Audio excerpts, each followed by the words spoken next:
I know you put the effort in and you get rewarded for it, and it'll come your way. Like what you put out will come back to you. I just have this huge goal. The whole industry will be such a better and healthier and happier place. Absolutely. You have to go backwards sometimes to go forwards. Yeah. That's what we did. Yeah, that was a big thing, was letting go of what your part, like some of the things that hold you back from your past. At the end of the day, for me now, it's not, the money's not the thing for me anymore. It's like I go to work happy every day now. We all get fed all this rubbish that you've got to do this and you've got to do that, but at the end of the day, you've got to do what works for you. Yeah, you just got to find your own path and then go, well, that's the way I want to do it. Like everybody runs the business totally different. Like they're never the same. Yeah, you want everything now, which you can't have.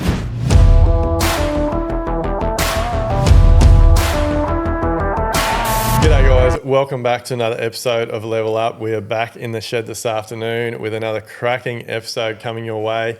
The guy I've got with me today I've been sort of trying to get him in the seat for a bloody fair while now, but he's been a little bit shitting bricks, so that's all good. We finally got him in here, but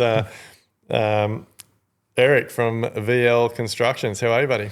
Yeah, good, thanks, Duayne. Good to be here. So, yeah. Eric's another local Brizzy builder, so you've also been in the Builders Breakfast Group, hey, here in Brisbane for a long time. Yeah, probably 2 years, I think, in that one. So, yeah, it's been really good meeting all the guys in there. So, yeah that's how I met you. And look, Eric, he's a very humble guy, but Eric is kicking goals. He actually was down the Gold Coast with us over the weekend, and he's been a member of Live Life Build for over 4 years now, and he took out our award for systemisation, mate. Yeah, that was really good. So, yeah, I put a heap of work into systems in our business for a while now, for probably a year and a half. I've been pushing it hard and, yeah, just starting to see all the rewards of, having the systems in the business. So, yeah, well, let's dive into the systems, because I think systems it's one of the key areas. Like that's what's going to give you some freedom back. Yeah, so absolutely. What was your turning point? What made you realise you needed to implement systems and processes? Probably when I got an admin lady, my sister started in our business, and that sort of pushed me down that track going, well, I got to get everything out of my head onto paper. So at the beginning we were just writing a process down and then just following that, but it just we did a lot of admin ones, and then that sort of led into our on-site ones now, which is helping out a lot as well. So it just frees me up to do other things in the business and gets everything out of my head, which it was for years. I was running everything. So yeah, because you've taken it the whole hog. Like you've got our full intranet. Like you've worked with our systems expert, and you've got it all now. So your guys, we're just talking about like your guys on your site actually have them access to the systems. Yeah. So we've done ours through our computer program there. We can write next to them and everything. So usually we'll try and go through them at our weekly site meetings for, say, 2 weeks or a week ahead, and then get all the guys around, get their input into how we're going to do that next task. And it just gets their involvement in it and work out. They might have better ideas on how to do things. So we usually jot all that down, and then we update that system, and it flows onto the next job. So it works, really well for us. So, are you getting buy-in from your team? Is your team acknowledging them? Yeah, like when we're doing the meetings, it works well, because I usually set up a checklist and everything off the side of that as well to help out. But I don't know if they're looking at them all the time, like going back into them, because there is a lot in there. But we've sort of set it out in a way that just works quite easily, that even the apprentices can go through it and check it on their phones and stuff like that about what's happening. There's something that's never finished, and like your team's got a lot going on site. So for me, I try and just remind the team all the time to use them as a bit of a checklist. Like I don't expect them to be looking at them constantly, but when they think they've finished a task, like just go back and have a skim over it, and it'll jog your memory whether you've missed a step or you're doing cladding or something. Like, have you gone back and checked all the boards are tight? Have you punched all your nails? Like, just little things like that. Yeah, well, even one thing we do now is same thing on that same program. We'll have a tab called Learnings, and we'll write stuff down on that stuff goes wrong. We'll get information out of that, and then I'll update the system on something went wrong. So we've got to put a check in for that to make sure it doesn't happen again, because like we were always getting to the end of the job, looking at stuff and going, oh, what went wrong on that job? And then you just forget about it because it's been 12 months since it happened. So that was another thing that sort of links to it as well. Yeah. So that works well. How have you gone, like, are you using systems with your contractors? No, not yet. That's something I've got to try and that's my next step to work on that. So, but see how we go. Like we do, like our meetings we use them for our meetings on site with the contractors. So go through what we've got to do. Yeah. And just tick off all like a tick list sort of thing, a checklist. So that works. So we don't miss anything when we're talking to them about the job. So we make sure we include everything. Yeah. But yeah, so how about, do you do the same with your? We use systems. Well, look. So our what we do with them is like when we send. So every 12 months when we resend our like worth meter statements and all the insurance, we got to collect all their new insurances and all that type of thing. We'll send out the working with D Pearce Constructions system, and if it's plaster, he'll get the managed plastering system. Yeah. And then they get resent again every time that we accept a job. So if the plasterer, if we've started a new project and the plasterer is getting sent the schedule and everything for that job, and we're letting him know that, hey, we've accepted this quote, we just resend them again. But they're working very well. Like talking about our plasterer, like our plasterer is quite good because he has his own checklist. Like he's invested a lot of time and money on himself and his business. So it's really enjoyable working with other businesses that are improving as well, because like he shows us where we're still needing improvement, and we can show him where he still needs improvement. But I think the biggest thing that we're frustrated with when it comes to the systems with contractors, mate, is the pricing. Like I'm sick and tired of having to. Like I just feel like I've got to hold everyone's hand. Like we send them the plans and request pricing, and they give us pricing, and then it comes time to do the job, and they just try charging for every single extra they possibly can. And look, at the end of the day, it's our business. We've got to spend the time to make sure we're reviewing their quotes. But I see it the other way. Like I believe if we're sending you a set of plans, it's your responsibility to price that job properly. And I think that's just I was always brought up old school and worked for old school builders, mate. Like you did not get variations. Like if you got asked to price something, it's on you. If you missed it, you hadn't allowed it, too fucking bad. Yeah, well, we had to do the same. Like some of the plans I have to send out for quoting and that, you send it out, but you have to. I start to just put that much information in my scope of works now, and even sometimes I'll do videos for the guys explaining what's got to happen on a plan, just so they know they've included everything. Because sometimes you get back and they don't give you a full scope. Like they should copy what you've given them in their price and give it back to you, but a lot of times you don't get that. Yeah, I think probably the best ones we get are the like electricians and stuff. They seem to itemise everything out, and it's you know what's included, how many light switches, all that type of stuff. But it makes it hard. Like it's like a builder's job is just so much reviewing everyone else's shit. Like we're the ones left holding the bloody bat when things aren't right. So we have to pay for it all. So. But mate, let's go back. Like we jumped into the deep end there, but take us back. Like I mentioned before, you've been with Live Like Build for 4 years. Take us back before that. Like, how did you get in the industry? Have you always been in it? Yeah, so I started. So I went through primary school, then went into high school, and I did a vocational education course there. So it was furnishings and wood and metalwork, and then all trade-based subjects, which I found awesome. Like, I don't know if they do it anymore at that school, but that sort of set me up for what I wanted to do.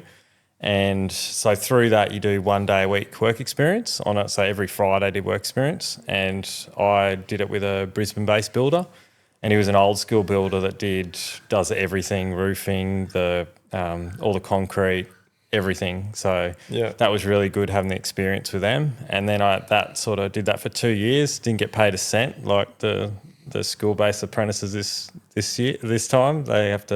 You got to get paid for going every Friday or whatever it is, which I don't agree with. So, but yeah, did that for 2 years, got an apprenticeship with them, learned a lot about learned a lot with these guys. They did all architectural stuff, stayed with them all the way through my time. And then I think when I was sort of just got into fourth year, the builder handed me like a $1.5 million job to go just run it. And I had one of the chippies was about to leave. He had about a month, I think, before he left. So he mentored me through the start of the job, and then I was on my own. Yep. And then just had guys with me helping me, and that was just eye-opening for me. Like I learnt heaps, just being thrown in the deep end, having to think about everything. Like I called the boss all the time, but he didn't really care. Like sometimes the best way to learn is just getting thrown in the deep end. Absolutely. And I was keen as too, though. Like I loved, like all the way through my apprenticeship, even now, like I watched all the trades, what they would, like I'd still doing my work, but I would always have my corner of my eye open going, oh, what's the plumber doing? How's he doing that? Or how's the plasterer hanging the sheet? Like I'm that sort of person, like I'm a visual learner. So I learnt a lot that way. And I think as a supervisor and stuff and running a project, you need to know the other trades a lot. Yeah. So I did that. And then I think it was about, 2 years after I'd finished my time, the builder sort of ran out of work. But at that time we were doing a lot of project homes, and that was another good thing that we learnt a lot of speed from that. And the guy I was working with was very systemised, and every time he could find a better way to do something, he would just go, no, we're doing it this way, this is heaps quicker. And you just keep refining on every house. You'd refine the process. And we just had it that we didn't have to speak to each other. We had an apprentice and him and me, and you just knew what each other were doing. You knew what tool you needed. It was all just flowed. Just to pull you up a little bit there, because it's something myself and I hear so many builders complaining about these days. Like what drove you to, or what incentive did you have to watch and learn and know what you had to do?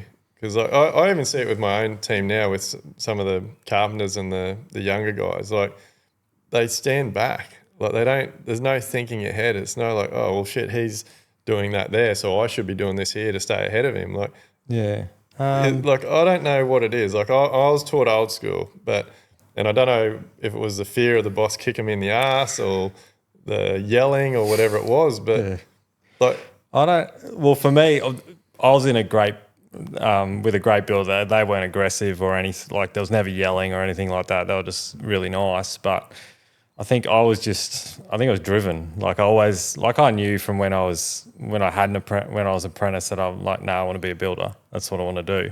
I had my name, my company, everything all set up, all ready to go. And I'm like, no, that's what I want to do. And I think it was just wanted to achieve things. Like I like achieving things, like setting goals and achieving stuff. And I think it's just how I was brought up, sort of thing, that you work hard. What do you think makes a team be in that position where, like you said, it's just like clockwork, like you just know what each other's doing? Like I think because they're on the same page for starters. The other guys was very driven as well and wanted to achieve things, and just like we did big days and stuff like that. But I think you just... So where's that gone, you reckon, with the new generation? I don't know. They lack. I think there's an instant thing. They want everything instantly. Like back then, like we had to work our ass off. Well, it was 7 days a week, and I wasn't on good money. Like I never asked for a pay rise. I just got what I got, and then they would offer you a pay rise, and I'd take that. You showed that you deserved it. Yeah. I showed that I deserved it. It's like that's the way I was sort of brought up. Is you sort of, I don't know, you put the effort in and you get rewarded for it, and it will come your way. Like what you put out will come back to you. So I'm not sure where that's gone. Like, because I don't know, like I was working with, I think when you work with a person for, like I think I was working with him for like 5 years, and you just start to, I don't know, you grow close to them, and you understand everything, how they work, and it just flows. Yeah. So, but I suppose nowadays, even with my guys, they sort of move around a bit. Like they're not always with the same people, which is a bit harder.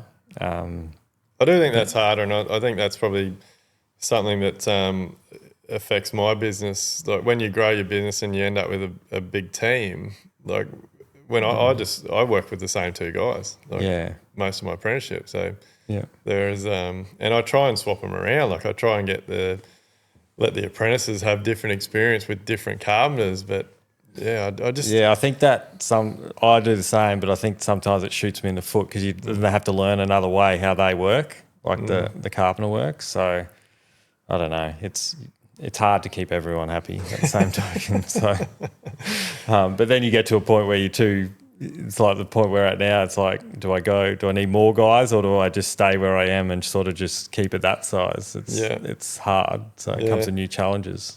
So mate, sorry, I butted in. Back to your story. So you. Finished. What did I do? So I was 2 years out.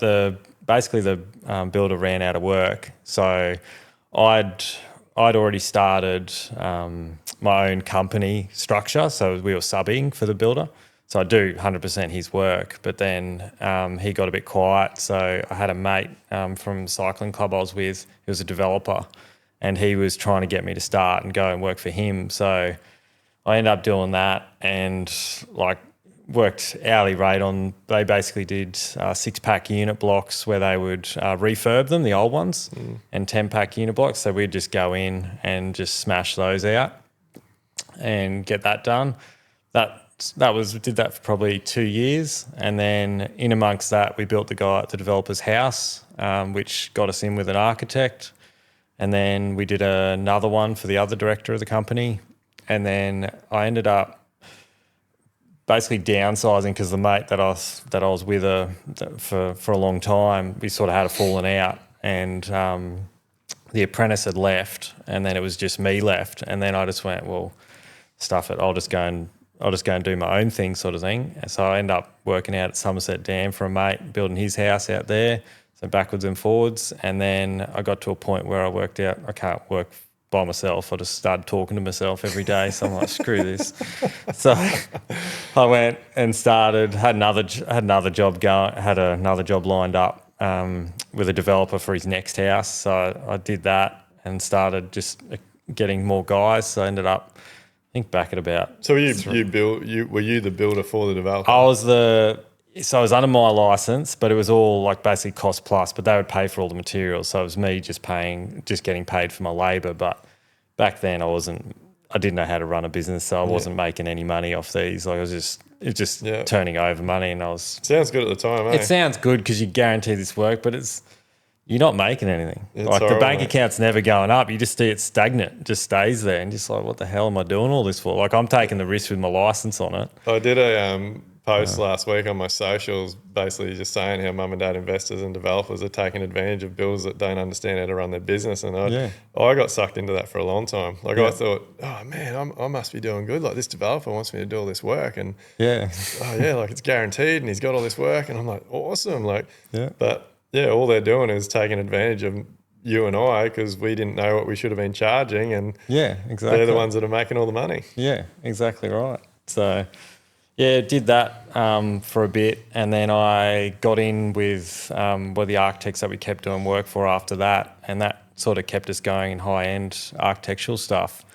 And then I think it was probably 3 jobs, and then there was one that it was the next level up for us in that, and cost-wise, and by the end of that, I'd had enough, sort of thing. I had 4 guys with me working for me, and I think it just got to the point I priced like 6 for them, and they were upwards, like they were going up to $4.5 million and stuff, and I wasn't winning them, and then I ended up having a chat to them, and they said, oh, you're too expensive, and I'm looking at my figures just going, I can't do it any cheap. I don't know how these other guys are beating me on the price. Like they can't be making money.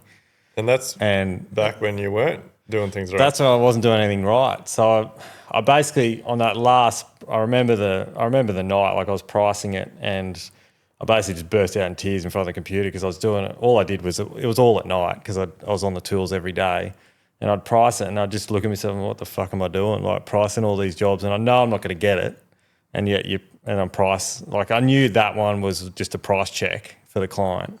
But you've got to you get stuck in that. Like you have to keep doing it because if you're not doing it, you don't get the work. Exactly. Because I was at the time where I was just doing one job at a time, so I'd have to start looking for the next job and call architects. But it wasn't the problem with the tender thing is you end up getting stuck in like there's no gap. Like the clients don't like to wait. They just want to go, oh, who's available and start. And the bigger guys they can move stuff around to start a job. And I was only one man, like a one job builder. Yeah. So it was a bit harder. So I remember then that's when I found your Instagram, and then I found Live Life Build, and then I joined that because I had to change something. Otherwise, I was just going to give it up. I used to go to work and just say to the boys, I'm going to go and drive a truck for a living. I can't be bothered with this anymore. So you were telling your own team that? Yeah, I'd had enough. I was done. So it's just, you just stressed about. How was the workout put on those sites if you... What was that? How's the workout put on those sites if you're telling your own team that you're going to drive a truck? Yeah. Oh, it was good. Like, my guys were good. Like, they were good workers and everything. And I still know them today, and I've still got a few of them with me. But just mentally, you're done when you get to that point. You just had enough. You've checked out. Yeah. And then so I thought there's got to be something I can do better than this. And then found Live Life Build, and then started the pack process and that. And that's just, I think with that, it's like, it gives you the pipeline of work is the big thing that's changed for us. You're not stressing about where the next job's coming. There's always that work in front of you because you're going through the design phase. Yeah. And that's and your outlook, like at the moment, we're all the way out to end of next year. So it just helps heaps, like with stress levels and stuff like that. You're I said at the start, you're a very humble bloke, but you put in the effort. Like, so in Live Life Build, in our community, we do what we call Friday wins, and like your Friday wins are always like you seem to be a very structured person. Like you have your time now that you sit in your office and get shit done, and like you've definitely kicked some massive goals in the last 4 years. Yeah, because I've even, like a couple of weeks ago, I turned 40, and I was actually reflecting back on just different things. And I don't know what happens at 40, but it's... Happy birthday, mate. You change things. But you change, I think the way you think about everything changes. Like, even I said to my wife, it's like you get to a point in life where you're just like, we're comfortable. Like, you don't have to, you stop the stressing about every little thing, I think. And don't get too comfortable, mate. No, yeah. I don't get comfortable. I set goals and stuff like that, but I've always been, like, even looking back, there's stuff that I said when I was in high school and stuff that I wanted to achieve. And I never wrote them down. It was just in my head, and I kept saying, I want to do this, I want to do it. And then you look back and you're like, shit, I've actually achieved all this stuff, but you don't realise you actually set out to achieve that years ago and you set goals for it. Yeah. So that's been really good. But and you've seen massive improvement in your home life as well, haven't you, with your family time and... Yeah, being present at home. I think the biggest thing for us was moving the office out of the house. That was number one for me. Like, every time I got home, or be at home, I'd like, I'll just go and finish that. And you sneak off after dinner and you go and do your work and just like, screw this, there's got to be something better. And you always think that you're on all the time, that you've got to answer the phone, all that sort of stuff. And now I don't answer the phone after 5:30. I'm done. That's it. And then don't answer it till the morning. And then same with weekends, don't touch it. Yeah.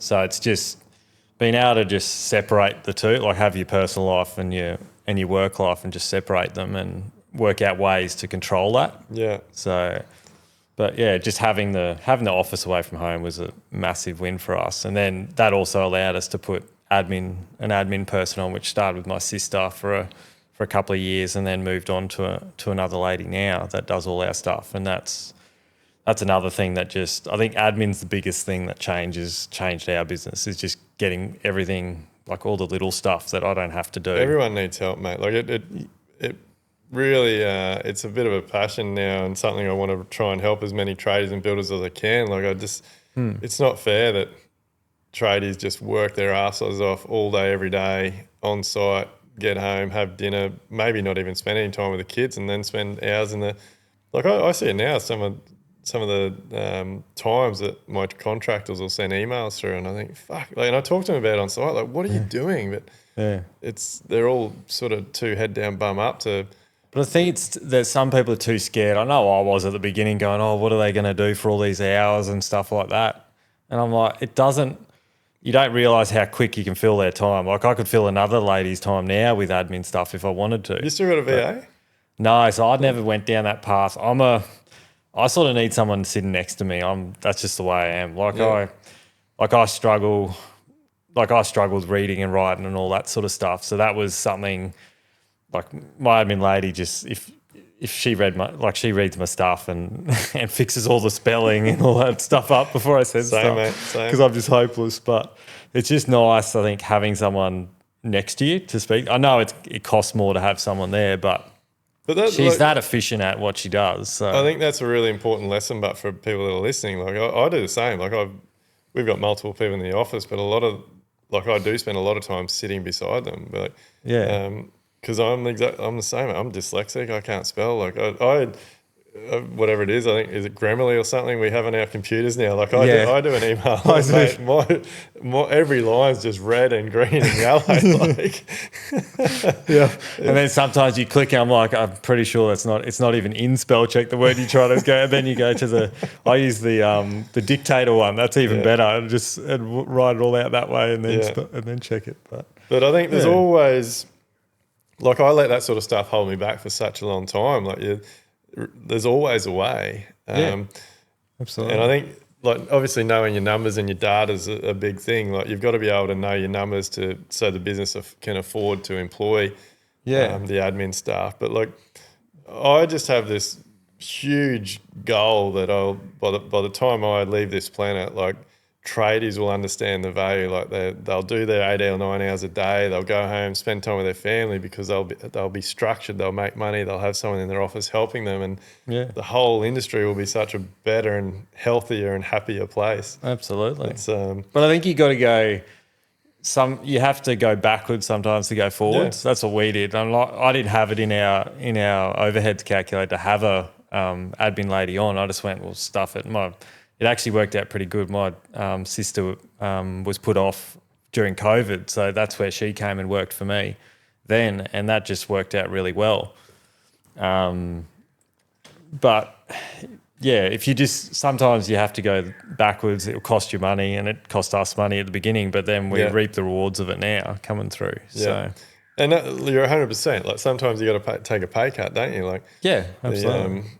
I hear, like, that's something Grant Cardone talks about a lot in his books. Like, you got to make sacrifices to get ahead. So if that sacrifice is taking a pay cut so that you can do something else to get you ahead quicker, like, bloody go. But even the other thing learning is just paying yourself right. For years, I was paying myself as a chippy, and half the time, a lot of times, because you'd lose on jobs, the chippy would earn more than you would earn, and it's getting to that point of going, no, you're worth this much. It's like the risk you're taking and all the work you're putting in. You got to get paid for that. So it's not. Yeah. That was a big turning point for you, wasn't it? Like, I think that was one of our Kingscliff live events where you had a few realizations that you were held back from some old. Yeah, like I remember in high school, I had a teacher told me I wouldn't make it and stuff, and I just after that I just went, well, fuck you, I'll prove you wrong. And yeah, I've proved him wrong now, so he can get staffed wherever he is. But I think, that was a big thing, was letting go of what your part, like some of the things that hold you back from your past. That it's not bad to make money, like and earn a decent living from doing what you're doing and get paid for that. We can all, I think myself included, like a lot of us, I think, are afraid to overtake people. Like if you don't. You've been brought up around a family that's worked their ass off to provide for you, and it can really hold you back being concerned that you're going to earn more than what your parents did or your relatives do. But it gives you the opportunity to give back too. Like 100%. That's what I see now. I'd give back to my parents and stuff like that. I'm like, well, they sacrificed for me. Yeah, I'll help them out. Like, I think you can't. At the end of the day, for me now, it's not. The money's not the thing for me anymore. It's like I go to work happy every day now. I don't, like, even today we had a massive drama on a job. I had 1 minute, I think I was just going fuming about it, and then I was fine. I'm like, well, nothing I can do about it. Let's just work out a plan ahead and get over it and move on. Yeah. We lost money and stuff like that, but it's like, well, I can't do anything about it now. We learn from it and don't do it again on the next job. Yeah. So, but it's a good mindset to be in. Yeah, I think that's sort of taken me, I reckon, Like I remember we did that drive 23, I think. We were on a bus with some guys, and I think that hot seat was another turning point for me. Just just the realization. Like I was at even then I was at a point of going, oh, do I really want to do this, or do I want to go do like cabinet making or furniture making or something? And just because I think I just found a sticky spot because I just needed to move to the next stage in my business, like employ more guys, and I was scared of doing that. I think just growing too big. Yeah. But I think every year I go by, it sort of just naturally happens, the growth. I'm not forcing anything. It's sort of just happening that way, which is good. It's not just happening, mate. You're you putting in the manifest it and stuff, and it just it just works out. Like you're doing the hard work. You put in the effort. Like I see your Friday wins, mate, and the check-in call and that. Like you're putting in the effort. I think it's awesome now. Like you've got your warehouse. You've recently just rebuilt your offices, haven't you, in the warehouse? Yeah, we're just finishing that off. Or when I get my ass into gear, the boys are too busy. So, but yeah, so like you're very organised. You got good space. We went from last year. I got to a point we had 8 running at a time, and I couldn't physically run the jobs anymore. So I was just stressing out over it, and I'm just like, no, I can't do this anymore. So I ended up getting a construction manager in, one of my guys that I put through his time, and just getting rid of that load and putting it onto someone else where that's all they deal with. They don't have to deal with all the pricing of jobs and finding the work and that sort of stuff. That's another thing that just freed my head up massively. Yeah. So just going to that. So that's slowly we're just implementing different things and employing. But like everyone, people, like a lot of people say, like you can't, like everyone's in that mindset where you can't charge more. But like once you understand your costs, there's no turning back. Like you can't unknow what you know. Yeah. And so there's no way you're going to do work for less than what it's costing you. There's no way you're going to do work and you're not physically going to get paid as the director and the owner of a company. So then it all obviously flows into your marketing and the attracting the right types of clients and things. But it all comes together like it has for you now. And like I would assume you get a lot more freedom now than you did back in the day. I do, but I think I'm a workaholic. That's my problem. Like I still which is okay. I like what I do. Like I still do long hours, and then it's the ADHD thing. Yeah, like I just can't sit still. I struggle. Like even sitting in the office, my prime time is from. Like a lot of times, like even this morning, I'm in there at 3 o'clock in the morning because I just had to get a proposal done. I might stuff it. I'll start at 3 o'clock, but every other day it's like 4 o'clock in the morning. I get in the office, but I punch out more stuff in that period before the phone starts ringing. So usually till probably about 9 o'clock, I'm really good, and then I sort of drop off. I'm not as good in the office. Well, anyone that starts at 3 or 4 in the morning is not going to be drop off at some point. No, but it's just I don't know. I don't need a lot of I go to bed early, but I don't need a lot of sleep. I'm happy to do it. So that's just my prime. I'm not a night person. So, mate, I'm the same, and I think like we all get fed all this rubbish that you've got to do this and you've got to do that, but at the end of the day, you've got to do what works for you. Yeah, you just got to find your own path and then go. Well, that's the way I want to do it. Like everybody runs a business totally different. Like they're never the same. So that's what's So how's the team, mate? Like what do you like? Because you've had a lot of changes with your team over the last couple of years with everything you've learnt and putting structure around them in place. So I've got 3 apprentices and 3 carpenters at the moment. Just put on another carpenter. So that's been going well. And then I've got my admin lady in the office, myself, and then I've got our construction manager who runs all the projects, and he's a little bit on the tools. And then I sort of this year we sort of changed around that I was freed up a little bit more that I can do sort of 2 or 1.5 to 2 days a week on the tools, just to basically not to run any of the jobs or anything, just to work alongside apprentices and the guys on site, just to train them, because I was finding they used to like it when I came onto site and worked for the day. They were getting a lot out of it. The speed was there, and they learnt a lot. So what we looked at was it's just a lot of the stuff in my head wasn't coming out. Like they weren't getting all the information I know, like the little tricks of the trade sort of stuff. So because we did a lot of my guys were in during COVID. We did a lot of unit refurbs, and we got really good at that. But we just got to a point where we're like, well, the guys can't keep doing this stuff, and we're all getting sick of it. So we've gone back into doing larger homes and renovations now, which the guys are loving. And what we found with that is they're just the skill level. I need to sort of train them back up again on all that stuff. Yeah. So that's what we're doing at the moment, is going through that phase, which I love, being back on the tools, like swinging a hammer and stuff like that. So, but it's good training. Like I used to hate teaching people. Like I was a micromanager and used to go in and just, I'll go and do it all myself because I can't bother just telling you how it is, how to do it. And so I've changed the way I've sort of looked at that now and gone, no, I actually enjoy going there and teaching the apprentices and the chippies and stuff, just new skills and that sort of stuff. Yeah, I think it's definitely something that's lacking in our team at the moment. I only just spoke to my supervisor about it yesterday and said, like, the three of us probably need to start actually allocating some time to spend a day here and there with the team, just to stop talking about what we can do and how we do things, like actually show them how we can do it.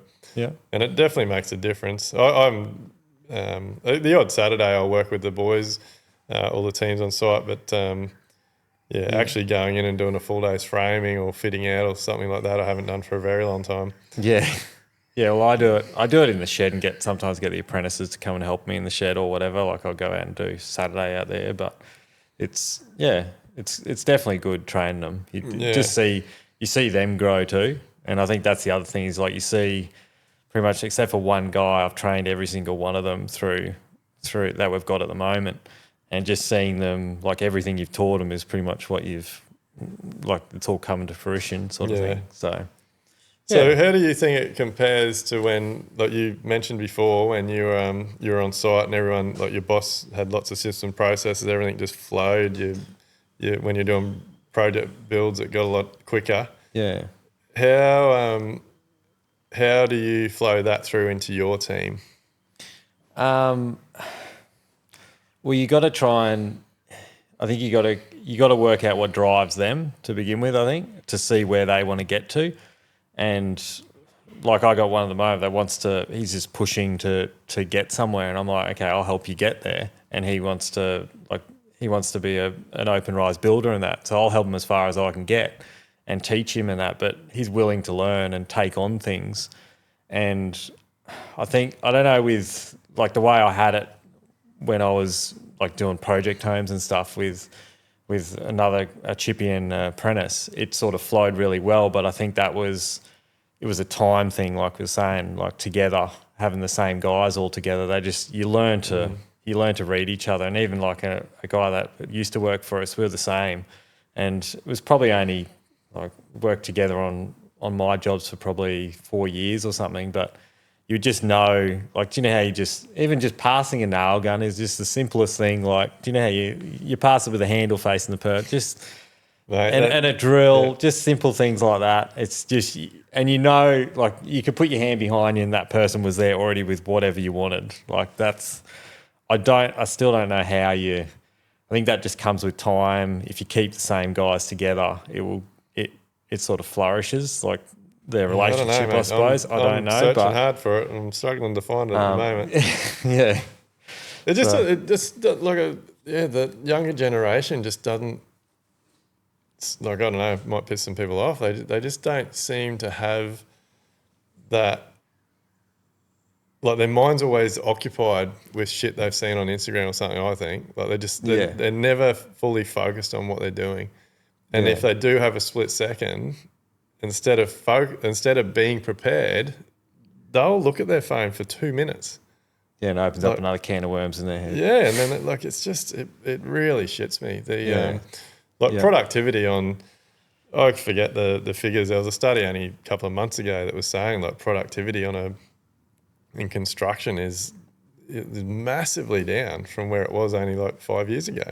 Yeah, it's definitely a lot less than what it used to be. Like I remember we used to pump through, I don't know, on an architectural job, it's a bit, some of the jobs, like you can push out framing, stuff like that. And then you just get these slow bits where it's that detailed that you got to try and, like, I pull my guys up and just say, look, just stop and draw out a plan of how we're going to do this. Don't just start a bullet a gate at something and then you screw it up and then you got to go backwards and fix the thing again.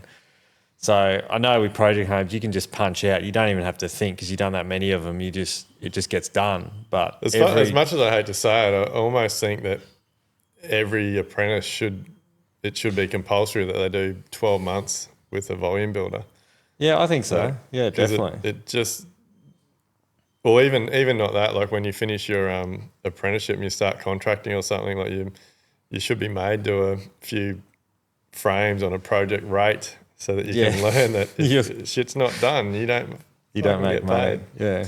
See, when we were doing project home, we were hourly rate. So it was a bit different, but we knew the builder wasn't making money. Like we could look at it and go, mate, I don't know how you make it. We were running and we don't know how because he had other guys on contract and I don't think they were making anything on it. So it's, you gotta be super fast and accurate with everything. So, but it's not a good way to make money, but no, it's not. Well, you can. I don't know. I couldn't do that I couldn't keep doing that same pace for like till I am now. Like at the age I am now, I'd be. Oh no, no way, mate. No so way. It's good. Like I used to work as an apprentice. Like I used to do cashies Saturday, Sundays for guys that I knew, and. Man, I hardly ever had a weekend off. It was just cashies every weekend and do that. And then after work, I'd go in and sometimes I'll do, if they're commercial jobs, I'll go and do night shift there and just go and smash out night shift and do stuff. And it's, I don't know, you just get, I think back then I was driven because I had a goal. I wanted to buy a house by a certain time. I wanted to be married by a certain age and all this sort of stuff. And it basically... Like the funny story is I always tell my parents, I'm like, I want to be married and move out by the time I'm 25. And I literally I bought a house and moved out in just a couple of weeks before my birthday. And that was it. But you just think of things. And like I was saying before, you manifest things and it happens. But I don't know with the speed thing, I'm not sure. Like I think there's too many distractions nowadays for people. Yeah. Like the younger generation, and I think they want everything now and they don't want to wait for anything or they don't want to work hard for it. Yeah. So, phones should be banned on job sites, mate, like schools. It breaks my heart to walk into a job site at Smoko and just see everyone sitting around their phone. Like, where's the camaraderie and the communication and the conversations and the laughter and the mucking around? Like it's just... Well, we used to have the newspapers go around when we were apprentices. That's everyone would get a bit of the newspaper and you have a read and then you talk about footy and stuff like that. But my guys are pretty good. Like most of the time we're having good chats at Smoko and stuff. Like when I'm there, I see that. So that's good. But I think the distraction thing is definitely high up there with what's causing a lot of it. So how do you go about getting all your work, mate? Like you do some pretty awesome homes. So I think all our stuff's mainly word of mouth and I just meet different people, like different architects or designers through the process. And then we just do stuff on Instagram and that. Because you're charging for your proposals. Yeah, we charge for proposals. And then we've got with a cabinet maker, we're sort of teamed up and he gives us a lot of leads as well. So we go in and do work with them. Yeah. That's a lot of our unit refurb stuff, which is really which is good work during COVID, especially. Like we didn't have any issues with like price rise and stuff because the jobs were smaller. Yeah. So we sort of came out unscathed from that. So just word of mouth, really, a lot of our stuff. And you do a good job for people and then they usually just pass your name on. And that's something I'm always proud of is like I won't walk away from a job. Like there's jobs where I've lost heaps on, but I still will do everything perfect till the end. Like I don't believe in doing a rough job or anything like that. Yeah. And so that's... You do stuff on your socials and that, but... So I do videos and stuff like that, and I'm just at a point now where I don't even look... I used to watch them back and then not post, and it was like, no, I just send them... Now I've got someone that does all that for it. Like we just send it to her and they they post it for us. Yeah. So I don't care what people think. If they don't like it, they'll move on. So yeah, but you're attracting the clients that you want to attract. Like, exactly. I think social media is such an incredibly powerful tool that people aren't taking advantage of. Yeah. So like a lot of our stuff isn't. I don't have a heap of finished stuff on there. Mainly just videos about what we're doing on each job, sort of thing. Yeah. And then just the process of how we're doing it. That's all I mainly do, and I get comments all the time about it. So that's good. So mate, do you like with all the growth and everything you've had in the last few years, like do you think that do you contribute a lot of that to like your learning more about the business, or do you contribute it to learning about yourself? I think a lot of it is myself, like because I found I go up and down a lot, and I find when my personal stuff's good, it's sort of everything flows just perfectly. Like everything, you go ups and downs in your personal stuff all the time. Like I wasn't doing a lot of fitness for a bit, and like for ages, I did cycling and stuff for a while, and then that died off, and then didn't do anything. And then I worked out I just need to, even just moving, like at the moment, I just every 15 minutes when I get to the office in the morning, I just do some push-ups, sit-ups and jumps and stuff. And just a little bit of exercise goes a long way. Yeah. And that helps out really well.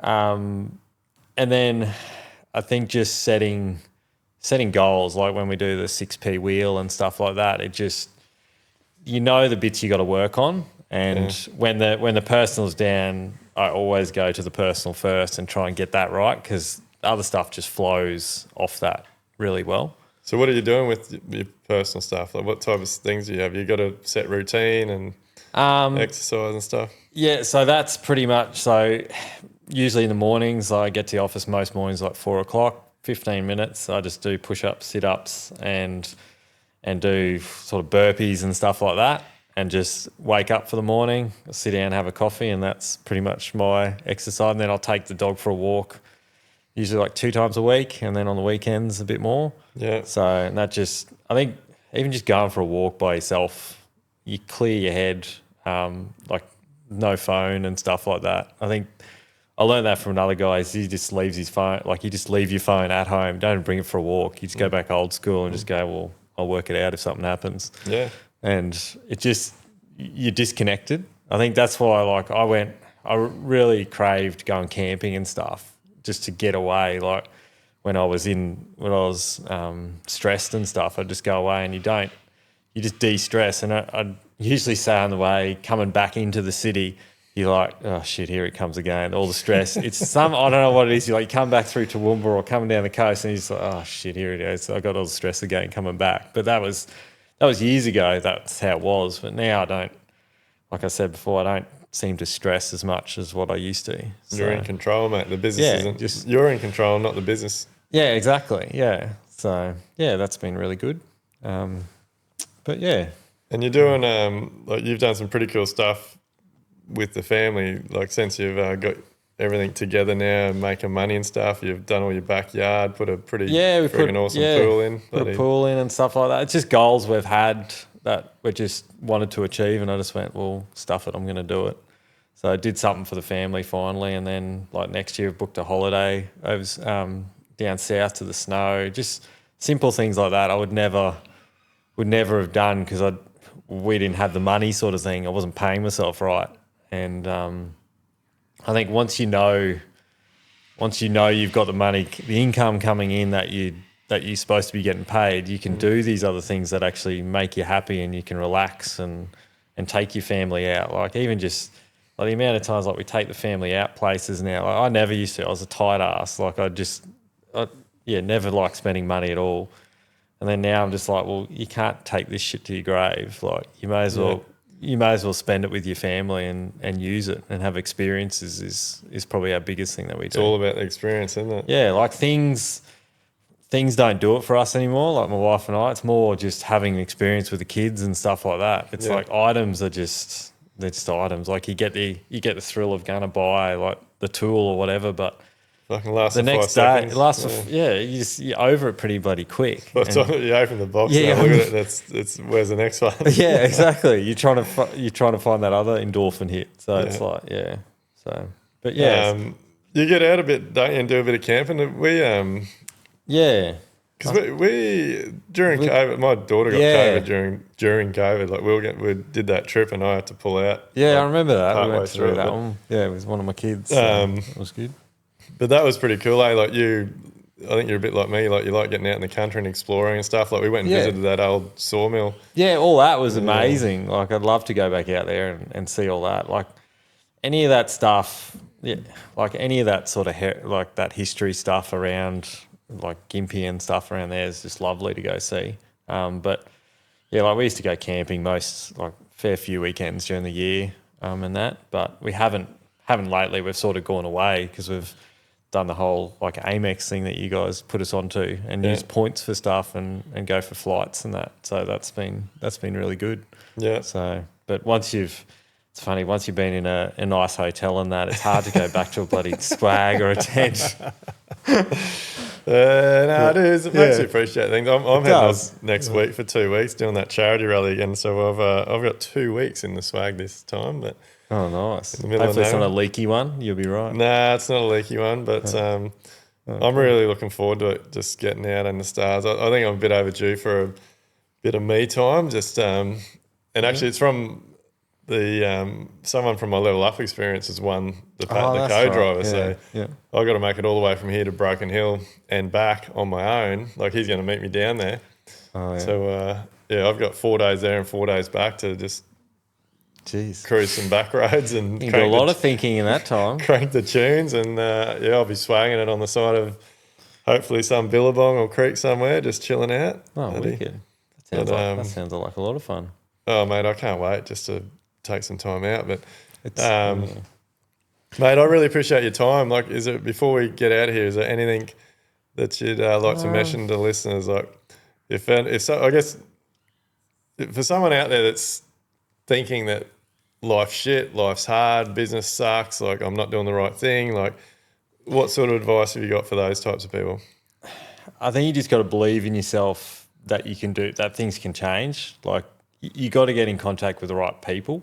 I think, like for me, like Live Life Build was it for me, and that's sort of changed everything for me. Like just believing you can change things. It doesn't always have to be that same way. Like it's not much to change a little bit in your business, and it goes along. Like it changes a lot of things. So I think just you got to get out of your comfort zone too. That's the other thing. It's like even me doing this, I'm like shit scared, but Mate, it's you were fine. shitting bricks and you have smashed it out. Like seriously, Oh, good. you're bloody talking well. You're confident. It's awesome. Yeah. So, but yeah, I think you just got to get out of your comfort zone and just there's something better around the corner for you. So it doesn't always have to be depressing being a builder and that.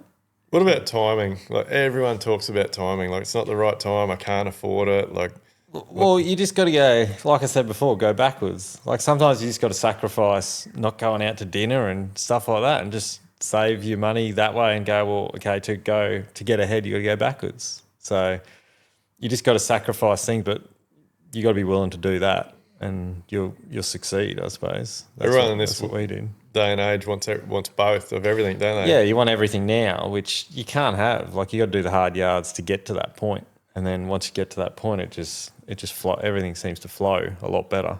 Yeah. So, And mate, where can people find you if they want to look you up and see what you got going on?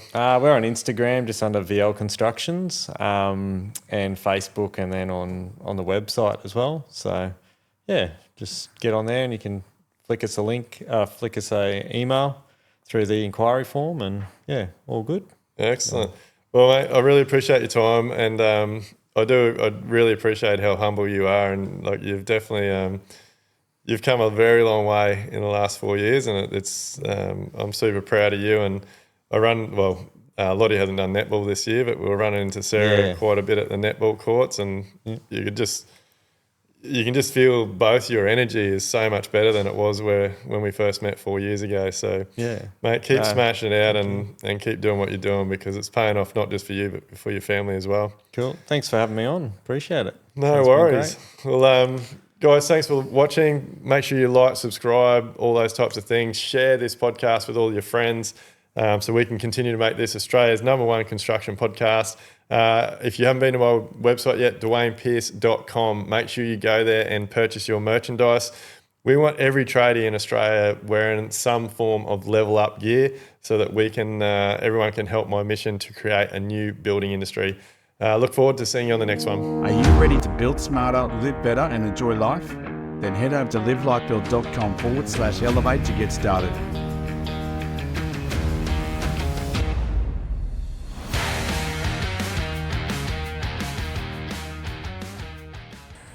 Everything discussed during the Level Up podcast with me, Duayne Pearce, is based solely on my own personal experiences and those experiences of my guests. The information, opinions and recommendations presented in this podcast are for general information only, and any reliance on the information provided in this podcast is done at your own risk. We recommend that you obtain your own professional advice in respect to the topics discussed during this podcast.